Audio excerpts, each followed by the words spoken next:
অনেক দিন আগের কথা। এক জঙ্গলে টুনি তার দুই বাচ্চার সাথেই থাকত। টুনির পাশের গাছে তার বন্ধু কাক বাস করত। কাকটি ছিল অনেক ভালো।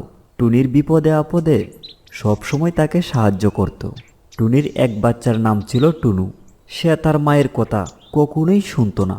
তার মা টুনুকে নিয়ে অনেক টেনশন করত। একদিন সকালে যখন তারা ঘুম থেকে উঠল, তারা দেখতে পেল আকাশে অনেক কালো মেঘ জমেছে। টুনু আকাশের মেঘ দেখে অনেক খুশি হয়। তখন টুনু বলল, আরে, আকাশে তো দেখছি অনেক মেঘ জমেছে। আমার খুবই ভালো লাগছে। কি মজা হবে, আজকে তো আমি মেঘে ভিজবই। ও বাবু আমার, তুমি একই বলতেছো? তোমাকে আগেও বলেছি, এখনো বলছি, বৃষ্টিতে ভিজলে তুমি অসুখে আক্রান্ত হবে। তাই কোনো সময় বৃষ্টিতে ভিজতে যেও না। আম্মু সত্যি কথাই বলতেছে। তুমি বৃষ্টিতে ভিজতে যেও না।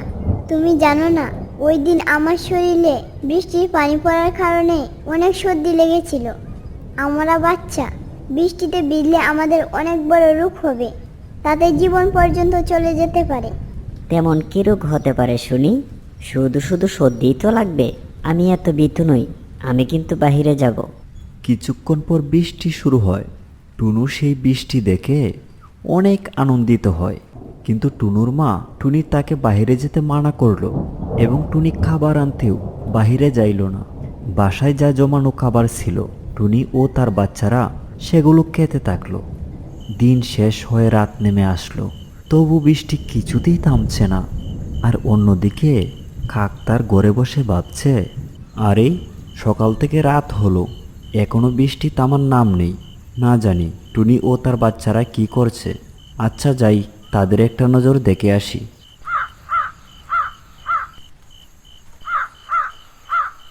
আরে কাক ভাইয়া, তুমি এখানে? তুমি খাবার খেয়েছো? হ্যাঁ বোন, আমি খেয়েছি। বাসায় তোমাদেরকে নিয়ে অনেক চিন্তা করতেছিলাম, তাই এখনই দেখতে আসলাম। এই বৃষ্টিতে মনে হয় তোমার খাবার ব্যবস্থা করাটাও অনেক কঠিন হয়েছে। কাক ভাইয়া, আমরা খাবার খেয়েছি এবং আমাদের বাসায় আরও জমানো খাবার আছে। তাহলে তো ভালোই। আচ্ছা টুনি বোন, তাহলে আমি এখন আসি। তুমি তোমার বাচ্চাদেরকে খেয়াল রেখো, ওদেরকে বাইরে যেতে দিও না। এই কথাগুলো বলে কাক সেখান থেকে চলে যায়। রাতে টুনি ও তার বাচ্চাদেরকে সাথে নিয়ে সে ঘুমিয়ে পড়ে। সকালে তাদের ঘুম ভাঙতেই তারা দেখল বাহিরের বৃষ্টি অনেকটাই কমে গেছে। বাহিরের বৃষ্টি অনেকটাই কমে গেছে। আমি তোমাদের জন্য কিছু খাবার নিয়ে আসি। সাবধান, তোমরা ঘর থেকে বাহির হবে না। খাবার নিয়ে আমি খুব তাড়াতাড়ি বাসায় ফিরব। বাচ্চাদের এই কথাগুলো বলে টুনি খাবারের খোঁজে বাসা থেকে বের হয়ে যায়। ঠিক টুনি যাবার পরপরেই টুনির বাচ্চা টুনু বাসা থেকে বের হয়। কিছুক্ষণ পর টুনি বাসায় ফেরার সাথে সাথে আকাশ আবার কালো মেঘে ঢেকে যায় এবং হালকা বৃষ্টি পড়তে আরম্ভ করে। আরে, দুষ্টু টুনুটা আবার কোথায় চলে গেছে? মা মা, সে খেলার কথা বলে বাসা থেকে বের হয়ে গেছে। আমি তাকে বাইরে যাবার জন্য অনেক বারণ করেছিলাম, তারপরেও সে কেন বাইরে গেল? দিনের অবস্থাও বেশি ভালো নয়। না জানি বাচ্চাটা এখন কোথায় আছে। টুনি তখন কাকের বাসায় যায় এবং কাককে সব ঘটনা খুলে বলে। সব শুনে কাক বলল, টুনি বোন, আমাদের বসে থাকলে চলবে না। এই বৃষ্টিতেই তাকে খুঁজে বের করতে হবে। কাক ও টুনি বৃষ্টির মধ্যেই টুনাকে খুঁজতে বের হয়। কিছু দূর যাবার পর টুনুকে মাটিতে পড়ে থাকতে দেখলো। তখন টুনি ও কাক মিলে টুনুকে বাসায় নিয়ে আসলো। মা, আমার শরীর অনেকটা খারাপ লাগতেছে। আমি খুবই অসুস্থ মা, প্লিজ কিছু একটা করো। আমি তোমাকে আগেই বলেছিলাম বাইরে না যেতে। আমার কথা না শুনে কেন তুমি বাইরে গেলে? তুমি কোনো চিন্তা করো না, তুমি খুব তাড়াতাড়ি সুস্থ হয়ে উঠবে। কাক টুনুর জন্য ঔষধ নিয়ে আসে এবং 2 দিনের ভিতরে টুনুর শরীর ভালো হয়ে ওঠে। এরপর থেকে টুনু তার মায়ের কথা মেনে সব কাজ করত। তাহলে বন্ধুরা, এই গল্পটি থেকে আমরা যে বিষয়টি শিখলাম, আমরা সবসময় বড়দের কথা মেনে চলব। এক গভীর জঙ্গলে একটি বড় গাছের উপর বাসা বেঁধে টুনা ও টুনি বাস করত। তারা খুবই হাসি খুশিতে দিন কাটাচ্ছিল। তাদের মধ্যে টুনি খুবই সহজ সরল, আর অন্যদিকে টুনা অতি চালাক ও অলস। সে সারাদিন শুয়ে বসে দিন কাটাতো। একদিন সকালে তারা খাবারের খুঁজে বের হয়। অনেক দূরে যাবার পরেও তারা কোনো খাবারের সন্ধান পেল না। যেতে যেতে তারা এক ঘরের ভিতরে প্রবেশ করলো। ঘরের ভিতরে প্রবেশ করে তারা দেখলো এক বাটিতে চাল আর এক বাটিতে ডাল রাখা আছে। ডাল চাল দেখে টুনা বলল, টুনি দেখো, ওইখানে ডাল চাল রাখা আছে, চলো আজ আমরা খিচুড়ি রান্না করি। তাছাড়া তুমি তো ভালোই খিচুড়ি রান্না করতে পারো। হ্যাঁ, তাই করলেই ভালো হবে। তাছাড়া আমাদের কাছে আর তো কোনো উপায় নেই। এক কাজ করি, এই ডাল চালগুলো আমাদের বাসায় নিয়ে যাই, সেখানে রান্না করলেই ভালো হবে। হ্যাঁ হ্যাঁ, তাই করি। টুনা আর টুনি ডাল চাল নিয়ে জঙ্গলের ভিতরে আসে এবং খিচুড়ি রান্না শুরু করে দেয়। কিছুক্ষণ পর খিচুড়ি থেকে অনেক ঘ্রাণ বাইর হতে লাগলো। টুনা চালাক ও অলসের সাথে সাথে লুবিও। তখন সে ভাবলো, যদি এই খিচুড়ি আমরা দুইজনে ভাগাভাগি করে খাই, তাহলে আমার খিদা থেকেই যাবে আর পেট ভালো করে ভরবেই না। কোনো না কোনো উপায়ে তো এই টুনিকে এখান থেকে দূরে পাঠাতেই হবে। তখন সেই সুযোগে আমি পুরো খিচুড়ি একা একা সাবার করে নিব। আরে টুনি, দেখো খিচুড়ি অনেক গরম, যদি আমরা খিচুড়ি তাড়াতাড়ি খাই তাহলে আমাদের মুখ পুড়ে যাবে। খিচুড়ি যতক্ষণ ঠান্ডা না হবে ততক্ষণ আমাদের অপেক্ষা করতেই হবে। আর আমাদের খিচুড়ি ঘ্রাণ অনেক দূর পর্যন্ত চলে গেছে। এই ঘ্রাণে যদি অন্য কেউ এসে আমাদের রান্না করা খিচুড়ি খেয়ে যায়, তাহলে আমাদের ক্ষুধা পেট ক্ষুধাই থেকে যাবে।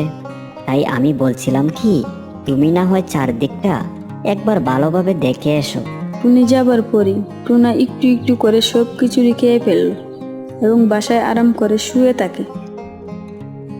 কিছুক্ষণ পরে টুনি এসে দেখলো খিচুড়ি রান্না করা পাত্রটি সম্পূর্ণ খালি অবস্থায় মাটিতে পড়ে আছে এবং টুনা আরামের সাথে বাসায় ঘুমাচ্ছে। টুনি সব ঘটনা বুঝতে পারলো। উঠ বলছি, সব খিচুড়ি তুই একা একা খেয়ে ফেলেছিস? তোর কি লজ্জা শরম বলতে কিছুই নেই? সকাল থেকে এখন পর্যন্ত আমি কিছুই খাইনি। ভাবছিলাম আরামের সাথে দুজনে খিচুড়ি খাবো, আর তুই একা একা খেয়ে আরামের সাথে বাসায় ঘুমাচ্ছিস। দেখো টুনি, আমি খিচুড়ি খাইনি। আমি তো খিচুড়ি নিচে রেখেই উপরে শুয়ে পড়েছিলাম। আমার মনে হয় জঙ্গলের অন্য কোনো জন্তু জানোয়ার এসে আমাদের রান্না করা সকল খিচুড়ি খেয়ে গেছে। আমাকে এত বোকা ভেবো না, আমি তোমার সব চালাকি বুঝে ফেলেছি। আমাকে দূরে পাঠিয়ে তুমি সব খিচুড়ি খেয়ে ফেলেছো। তুমি মিথ্যা বলতেছো, আমি সত্যি সত্যি খিচুড়ি খাইনি। তাহলে চলো এক কাজ করি, আমরা শিয়াল মামার কাছে যাই। আমাদের এই সমাধান তিনি ভালো করে দিতে পারবেন।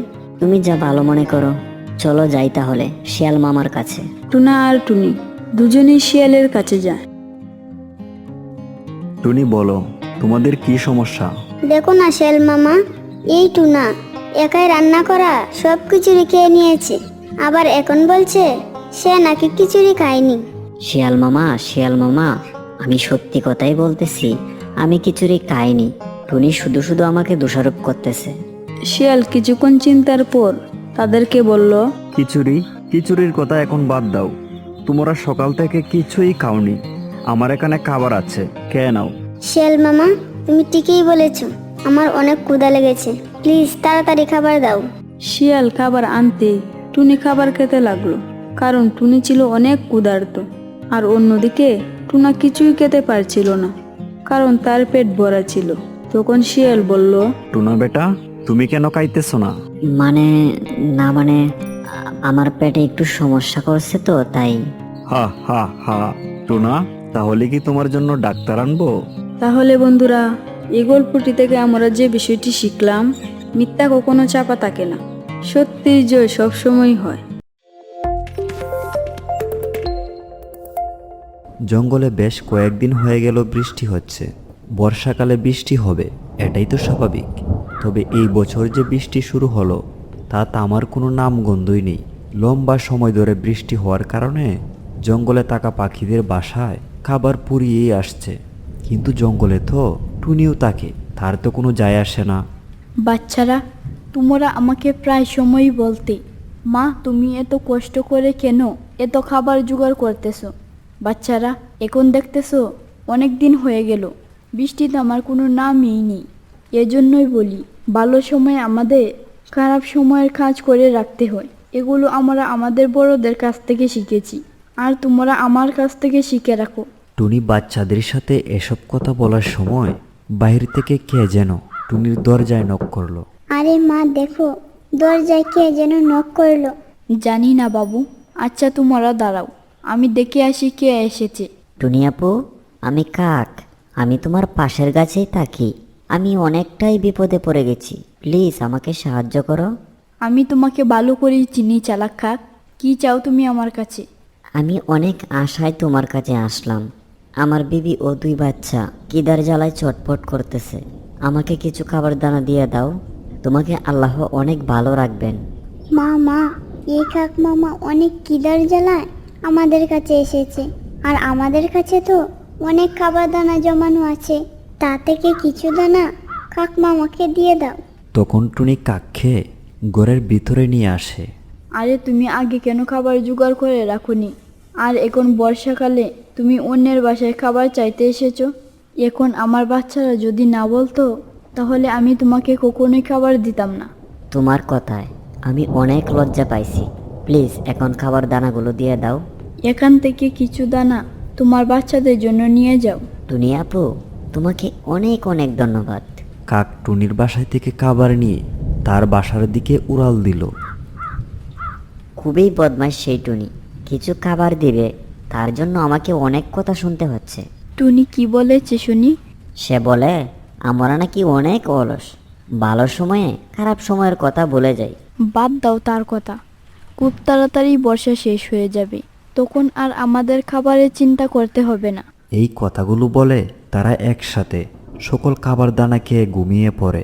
পরের দিন সকাল থেকে সন্ধ্যা অবধি বৃষ্টি পড়তেই থাকে। তুমি আবার সেই টুনির কাছে যাইতে পারো। সে আমাদেরকে দয়া করে কিছু দানা দিতে পারে। আরে না, এই কবিশ টুনির কাছে গেলে কোনো কিছুই পাওয়া যাবে না। সে তো খুবই পাষাণ। তাহলে আমাদের জন্য খাবার ব্যবস্থা কিভাবে করবে? আরেকটি বুদ্ধি আছে আমার কাছে। টুনির ঘরে ঢোকার মতো অনেকটা ফাঁকা জায়গা আছে। যখনই টুনি শুয়ে পড়বে তখনই আমি খাবার দানা চুরি করে আমাদের বাসায় নিয়ে আসব।